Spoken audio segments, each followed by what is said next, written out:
said that God is faithful, and letter B, God does not change. Amen.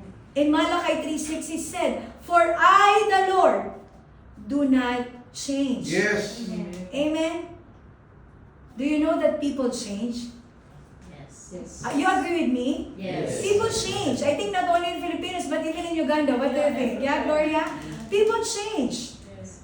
Especially when they become, they meet their plans, they meet their careers to the top. That's one thing that usually the people saw how they changed. Amen? Yung kapitbahay mo na dating binibigyan ka ng pagkain, nung yumaman na, hindi ka na binibigyan man lang. Amen? Mas kumuripot. Dapat nga hindi na kuripot, di ba? Yeah, the people change. What else? Feelings change.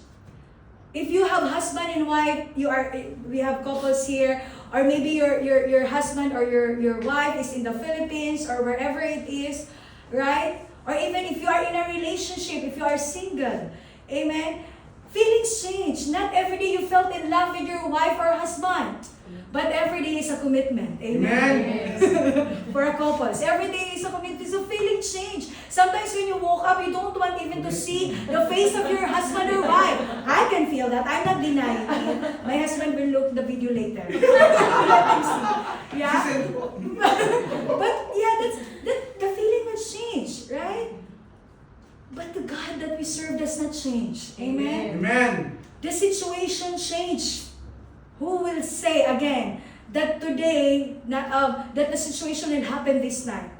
Actually, when we are with my boss, we are saying, when we are talking about the situation of the company, because everything is affected. No shipments, no sales like that.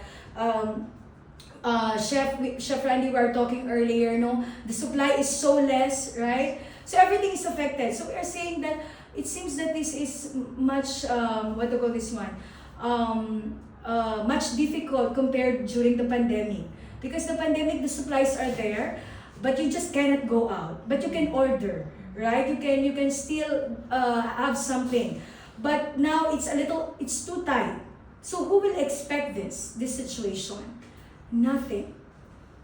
But God says, He is the yesterday, He is the today, and He is forever. Amen. Amen. So that means whatever God has done 2,000 years ago, He will still do it in this present time. Amen. Amen? In this present time.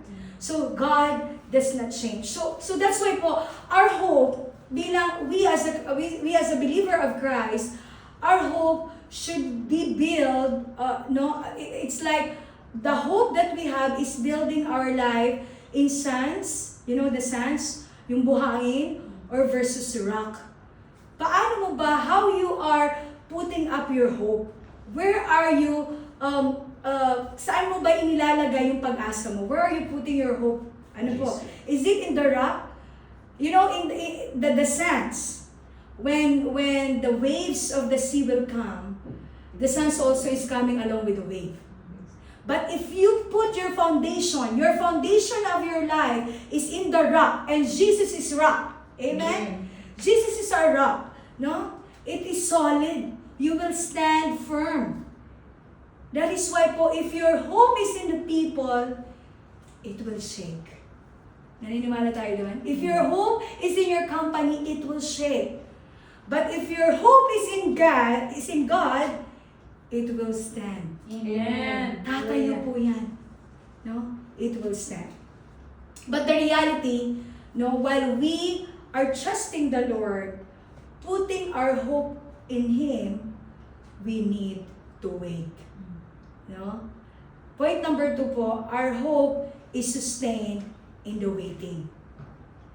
The verse says, what the verse says? We wait in hope